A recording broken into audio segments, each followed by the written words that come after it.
কার্তিক বর্ধন। নমস্কার বন্ধুরা, এখন দিদির সাথে যোগাযোগ করেছি, তোমাদেরকে ভিডিওটা দিচ্ছি। হ্যাঁ বলুন স্যার। কি বিষয়ে আমাদের কল করেছেন জানাবেন দয়া করে। স্যার আপনার নামটা একটু বলবেন জোরে, আমি আমার ফোনটা একটু ভালো শোনা যায় না তো। আমার নাম শুভ। বলছি এটা মুখ্যমন্ত্রী হেল্পলাইন নাম্বার তো? হ্যাঁ, কি সমস্যা? হ্যাঁ, আমি কার্তিক বর্ধন, শান্তিপুর ব্লকের নদিয়া জেলা থেকে কার্তিক বর্ধন কথা বলছি স্যার। আচ্ছা, স্যার আমি একজন দৃষ্টিহীন প্রতিবন্ধী মানুষ। 2023 সাল থেকে আমি কিছু কমপ্লেন আপনাদের এই নাম্বারে জানিয়েছি, তার তো আজও কিছু হলো না। দুঃখিত সমস্যাটির জন্য। কি সমস্যা সেটি জানাবেন দয়া করে। আমার বাবার সম্পত্তি থেকে বঞ্চিত, আমাকে চাকু মারা হয়েছিল এবং ব্যারাকপুর থেকে আমার পাপড় কেড়ে নিয়ে গেছে এবং আমার চিপও কেড়ে নিয়ে গেছে শিয়ালদা থেকে। এই কয়েকটা বিষয় আমি অ্যাপ্লিকেশন করেছি, আপনাদের ওখানে লেখা আছে, আপনি একটু দেখে ডেটগুলো বললে আমি একটু উপকৃত হই। আচ্ছা, লাইন থাকবেন, আমি চেক করছি। সঙ্গে থাকবেন। বন্ধুরা দেখো তোমরা। লাইন থাকবেন।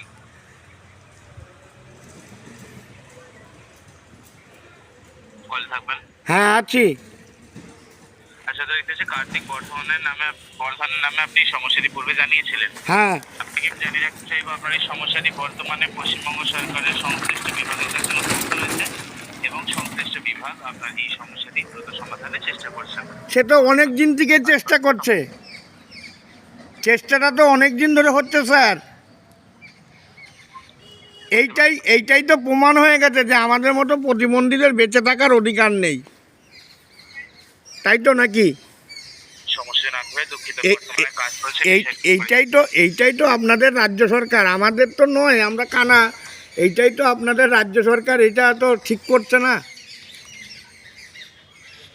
সমস্যাটির জন্য আপনি একটা শিক্ষিত মানুষ, আপনাকে আমি দুটো কথা বলি, দেখুন আপনি খারাপ ভাববেন না। আপনি যদি আমার জায়গায় থাকছেন, আপনি 100% ব্লাইন্ড, আপনার ছেলে 100% ব্লাইন্ড, সম্পত্তি থেকে বঞ্চিত, চাকু মেরেছে যারা, তাদের কোনো শাস্তি হয়নি, আর ব্যবসা করে খাচ্ছিলাম, তাদের লোকই মালটা কেড়ে নিয়ে গেছে। তাহলে আপনি কি করতেন বলুন? সমস্যাটির জন্য আন্তরিকভাবে দুঃখিত। একটু ধৈর্য ধরবেন, বর্তমানে বিষয়টির উপর কাজ চলছে স্যার। নমস্কার স্যার, আপনার কথা আমি মানতে পারছি না। আপনি দুঃখের মা বাবার নাম আপনি জানেন না, কারণ আপনি তো সোনার চামচ আপনার মুখে যাচ্ছে, আমি তো ভিক্ষা করে খাচ্ছি।